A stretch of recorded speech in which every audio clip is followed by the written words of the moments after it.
Welcome to Unleash Your Inner Goldilocks, how to get it just right. Thank you so much for joining us for another conversation on how to get our lives centered in a meaningful way so that we can live a life that is just right for us. And today's conversation is about, is it even possible for each of us to tap into our passion and live our purpose? At the same time, make a living and drive our economic engine.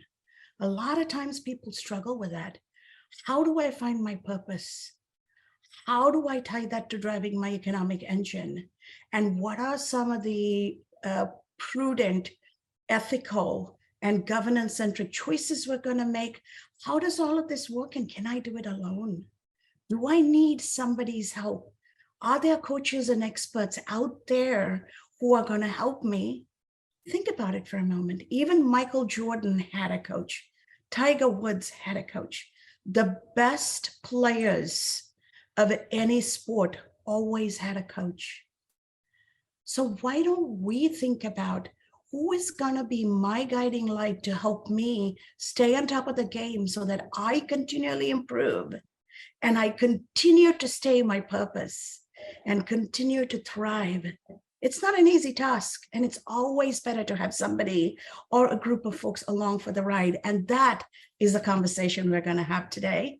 And to navigate this conversation, I am so honored and proud to introduce my dear friend and my professional colleague, Joe Swinger. Joe, welcome to Unleash Your Inner Goldilocks. Hey, thank you for having me, Kaz. It's a pleasure to be on the show. My honor. So you yourself, Joe, have lived through this experience of finishing school, getting into a job, working through the career, taking the steps, taking the ladders. But that is not always fulfilling. Can you walk us through what your journey was like and how that epiphany then helped you transform yourself, and how you are taking a page from your experience and helping others transform their lives? Hey, thank you for that introduction. Like many people, you get a degree or you get some kind of training, and then you don't work in that field. And I was like that. I had gotten a psychology degree, a master's in psychology. But in the beginning, I was homeless and I just had to find a job. Now, this was back when I moved to Los Angeles, and I started pumping gas. If anybody remembers the old days where they had the gas jockeys pumping gas, and I just needed to survive at that time. Well, I didn't know I was going to be good in it. And so I began a career in retail that when I was going to start doing psychology, I wasn't making enough in psychology as I was in retail. So I just did in retail. And that's how many people enter their careers. It's like they have a fortuitous entree into the industry, or they're just going to do it for a while, and then it ends up being their career. And then you're into 3 years, 5 years, 10 years. And so that's what happened to me. I never really desired to be in retail, but I was in the electronics industry in the greatest time known, when we were inventing the iPhones and the computers and the big screens and the digital recorders. And it was just a great time. But it wasn't until I got older that I realized it wasn't what I wanted to do, when that inner voice started talking to me. And so that's when it becomes a challenge. Now, if you're being fulfilled on the job, like I was sometimes, then it's fine. But when you start feeling you're not living your purpose and there's more to do, that's when it becomes a challenge. Now, I talk about corporate jail, and many people say, well, I'm not in corporate jail. And that's fine. Many people just work a job, they retire, and that's it. But there's many people who are working a job, but know they can be doing more and want to be doing more. And then that's where we have to start finding that balance between earning a paycheck and living our purpose. Beautifully said.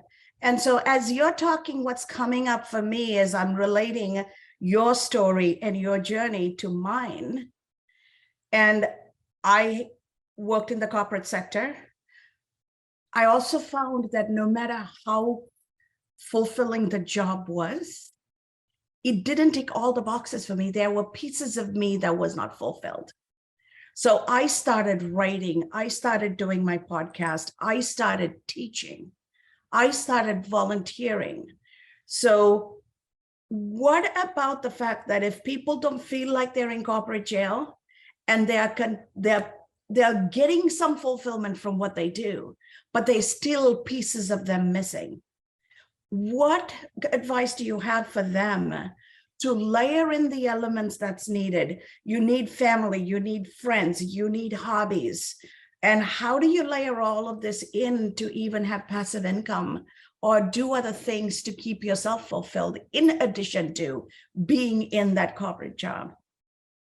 Well, I want to go back to, you mentioned Tiger Woods and Michael Jordan.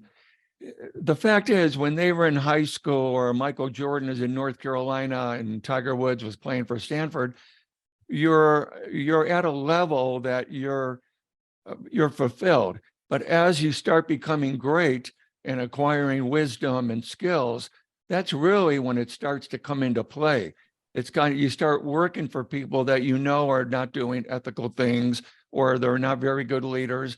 And then you start realizing that these people are controlling your career, your income, your family's lifestyle and vacation and all that. And so that's when it becomes a problem. And then you add the aging point to it. And so I really think the people that are unhappy, you have to ask yourself, are you unhappy because of a company or a manager or those kind of things that you can just move to another company and alleviate? Now, I will tell you, I thought that was me for many years. I would go to a company to another company, and you have that honeymoon period that things are good, and all of a sudden, your true authenticity starts to shine, and it doesn't mesh with the company's culture, which is even more so today. The cultures today are very difficult. And so that's when you have to think about what is it you want to do. And so it's not just a financial thing. We talk about assets in the financial world. What are your assets? And I really love when they show, you need 500,000 to retire. Well, your assets are what I call soft assets. It's your wisdom, your creativity, your skills, your talents. Those are your assets. And how can you begin to invest in yourself like you would if you were opening up a 401k, and then get yourself out of the corporate lifestyle on a planned basis, and not just like I did several years ago. I just left and I ended up losing my house, and my family and I were almost homeless. I would not recommend that to people. And so there's a path I have for people to, how do we figure it out? And then, so we do so without the doubt, the anxiety, and the fears. That is such an important point, right, Joe? A lot of people go as far as they can. And then when the straw breaks the camel's back, they say, that's it, I'm done. But they have no safety net built. Right? So I love what I'm hearing you say. You work with individuals who are in this predicament. Even before they realize they're in this predicament, it helps to set something up, right? So I am applying what you're saying to my life. I started teaching as a graduate school professor alongside being a CFO. So when I left the corporate job, I had teaching to fall back on. And because I had been a CFO, I had so many contacts in the business world. So I pivoted to consulting. And the last 15 years, I've been running my own consulting firm. And the same people I worked with came back to get my services. And I tend to go for 3 to 5 year contracts. So I'm there long enough to bring about the change, but not too long that the sourness sets in. And because I am interim, I don't get trapped into those ethical issues, right? Research shows that people in finance, somewhere along their career, they're always going to be asked. More than 50% of the CFOs are asked to fudge the numbers by their CEOs. right? So if this is a reality and the burnout rate for high-end finance folks is every 2-3 years, is it worth the stress, or should you do something on your own so that, as you say, you can take your vacations, your family time is your time, you set your schedule? What advice you have for people who think that money is everything and I'm going to make this kind of money in the next 20 years and then I'll think about it, and then in the process they deplete their health? Well, so to address that, the one flaw for many people is they come to a realization at some point in their life is, I thought there would be more time. I thought there would be more time to be with my kids. I thought there'd be more time to be with my relationship. And I thought there'd be more time. So after I retired, I could do what I really wanted. And that's where the urgency is to really get moving. Now, we talk about SMART goals in business, and I'm sure most of your audience have heard of them. I use a my big dumb framework. And the key to the dumb framework is not a goal, it's the destination. And I like to use the example. Or D-U-M-B? Yeah, D-U-M-B. So the D is destination. Now, if you went to an airport and you're looking at the departures and you're going from California to New York, and it's that goal for New York, well, you probably would be a little worried because you want to see destination. If you're on a cruise ship and the guy says, well, our goal is to get to Costa Rica, but we don't know if we're going to get there, you'd be a little worried, right? I mean, the destination is basically set in stone.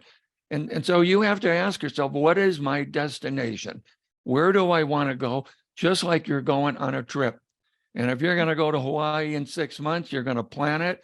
You're going to do all your research. You're going to look at your excursions. You're going to, people spend so much time on their trips and vacations and not enough time on where they are with their family and life goals and things like that. And so really that's the destination is key. Is where do I want to go? And then work backwards on how am I going to get there, which includes the financial part of it. Now, it's like going on a diet or a health regimen. How many calories are enough? So do people need to make what they're making on their corporate job, or can they get by with less? And I think that's really the key, because most people find they could get by with less. You start a side hustle or a side gig, all of a sudden you're working 20 hours a week, and it's kind of like, hey, I think if I transition into this as a full-time job, I could make enough money to pay my essentials and have a good lifestyle. And oh, by the way, I could work remotely. I could travel around the world, always like you and I right now, always on our laptop and ready to work anywhere. And that's the beauty about today's world. So you really have to decide how much is enough. I'd like to eat pizza all day and hamburgers and things like that, but you can't really do it. Right after a while, you get satiated. And so I think that's the key is we hear these things, cause that, well, you got to retire on $500,000, and all this stuff, and people see it and get anxiety. I'll never get that kind of money. And so what works for you? What is your exit strategy? I think that's an important place to start. Brilliant points that I would love to reiterate is plan your life just as diligently as you plan your trips, and then always have an exit strategy, right? Those two things I cannot re-emphasize for our audience and for all the listeners. So a question stemming from this: what about people who don't know what they want? They don't know what their destination is. And they're one of there's a good group of people who just go with the flow of life and they don't want to rock the boat. What advice do you have for them? Because they don't know what they are missing, but they're also not fulfilled. Well, that's a great point. And it happens quite often, and it happened for me too. It's kind of like you don't know what you want to do, but you know you have to do something. It's an inner voice saying, and believe me, when I almost lost my home, I finally got a job. I fixed my credit, bought another home, and I told myself, that's it. I'm never going to think about it again. I'm just going to be a corporate good old boy. And then after a while, that voice comes back. Joe, you should be doing more. There's a bigger vision out there for you. And so I didn't know what it was.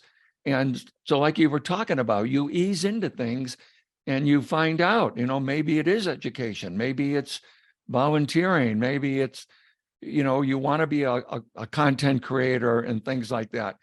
The important thing is, I like how you use butterflies and your opening sequence and that. The caterpillar does not become the butterfly overnight. There's a transformation period, right?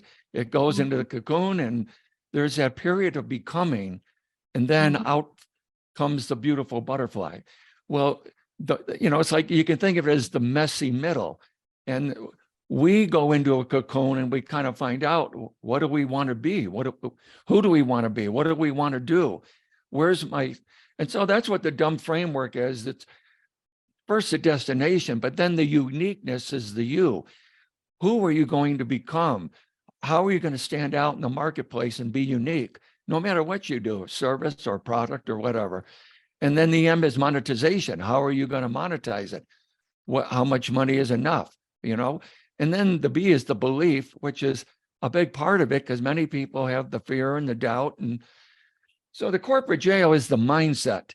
How do I get out of the paycheck mentality to break out of the corporate life where it doesn't have to be corporate? It could be teaching, you could be a plumber, you could be anything, but that I have to work for the paycheck.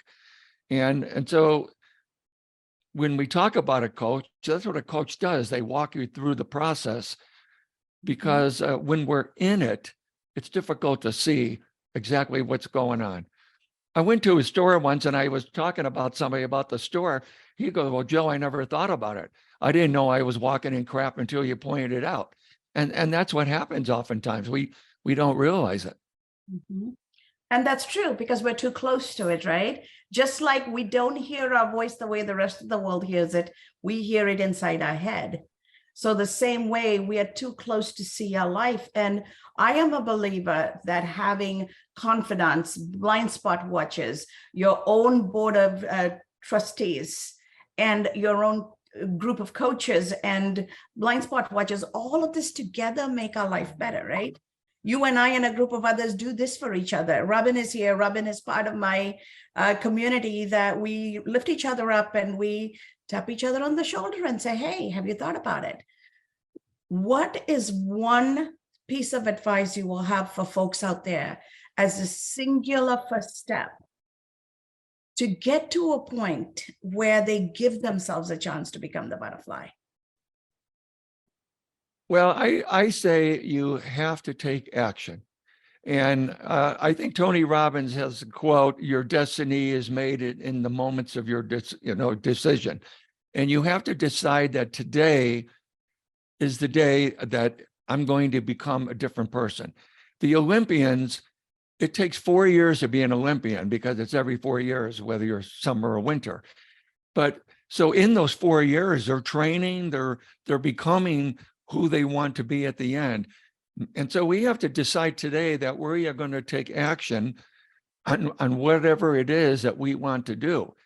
And even though you're still working, you're still in the corporate structure or whatever you're doing, that you're in the becoming stage.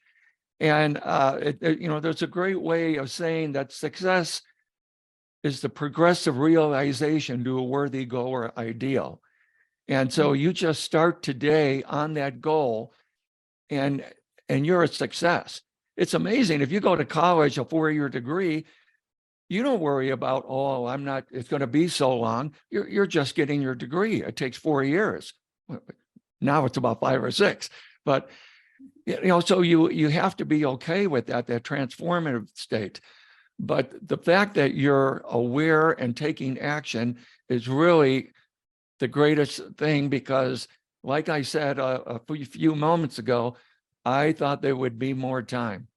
And I love what you said about talking with your peers, because as an author, it's all about feedback. Hey, can you read this chapter I wrote? Can you give me some feedback? What can I do better? And it's the same thing when you're in a state of becoming. Hey, these are the challenges I'm having. We all have the challenges. And sometimes it's good to talk to people and make sure you're on it. But I want to warn you about coaches. There's coaches out there that will just coach you and take your money, but they don't really care about you to see you to the end. Would you take a travel agent that's going to work with you on a trip, or a wedding planner that's going to work with you to your wedding day, and then not care about what happens to you in the end because, oh, you didn't pay him for that month? You know what I mean? There's got to be a love of the person. Mhm. You have got to see them to the end. Mhm. I hear you. So picking a coach that truly is authentic about helping you, has compassion and humanity to make sure that you thrive, all of these become key, and choosing the right person is critical, right? So thank you for making that point. We have time for one question. So go ahead, Robin. I know you are waiting to ask your question. Awesome. Love this presentation. It is really great, spreading your wings. The question I have is, there's a lot of people who aren't necessarily interested in leaving their job or what they're doing, but they do, as you say, have a sense of wanting more. And there's a concept of called job crafting, and it's where you expand what you're doing in your job. Like a marketing person just started helping out on some of the events, even though it wasn't necessarily within her role, and that she kind of became the go-to person. And an engineer started kind of help training the new guys, and now he's helping with training. And so I'm wondering, in your either experience or observation, what are ways people can, job craft? They're not necessarily leaving, but they're expanding what they're doing, so it just becomes more interesting and more fulfilling.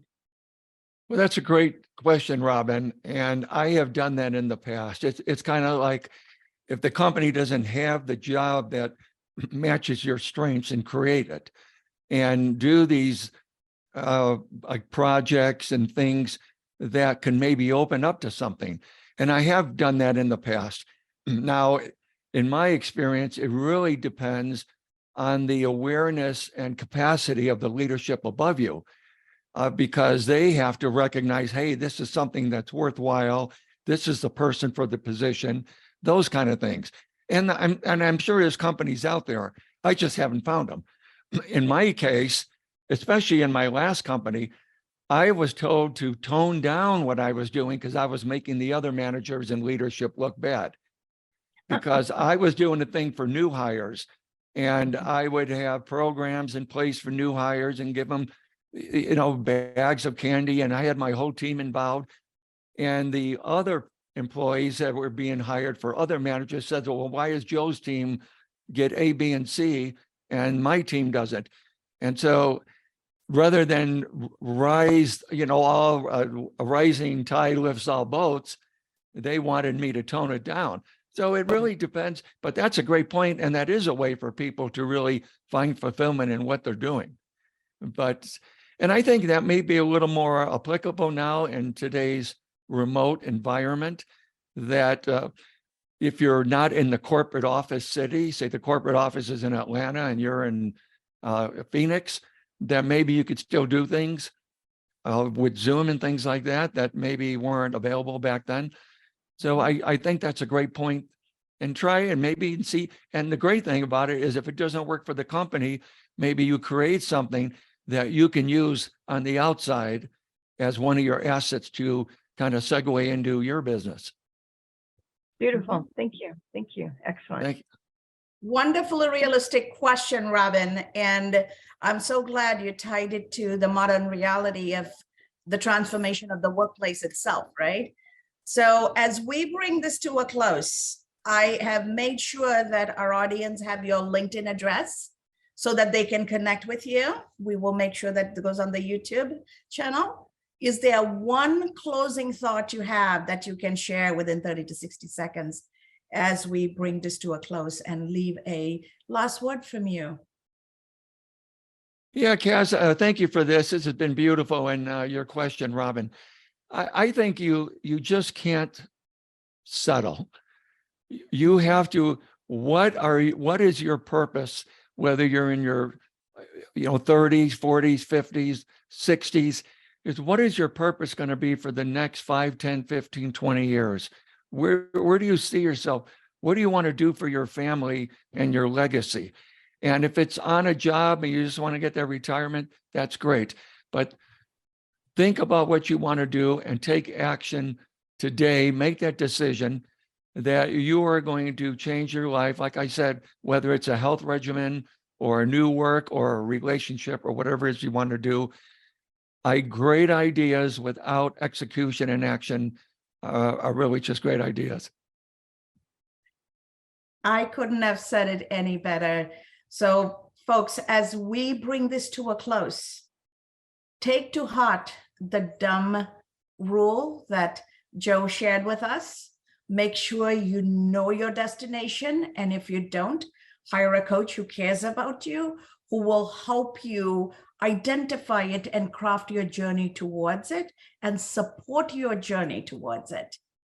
And in that process, you identify what is unique about you. How do you take that uniqueness of where you're headed in your destination and monetize it? And for all of that to work, how do you bring your belief into it so that it's not just a thought experiment? You actually execute it and make it a lived experience. So thank you so much, Joe, for this wonderful insight. And I am hoping that folks will reach out to you to get your guidance, to be supported by you, because now is the time. Right now is the time for each of us to pivot, because employers are pivoting, the world is changing. And if enough of us use this momentum to craft a better way of life for ourselves, then employers have to change. If leaders won't lead, then the masses can influence the leaders to change. And right now is our time. So no one is coming to save us. Yes, nobody is coming to save us. We will have to be the knight in shining armor, saving ourselves, right? So go out there and get the right relationships and build the right momentum with the belief system so that you can transform and you can become the beautiful butterfly that you were meant to be.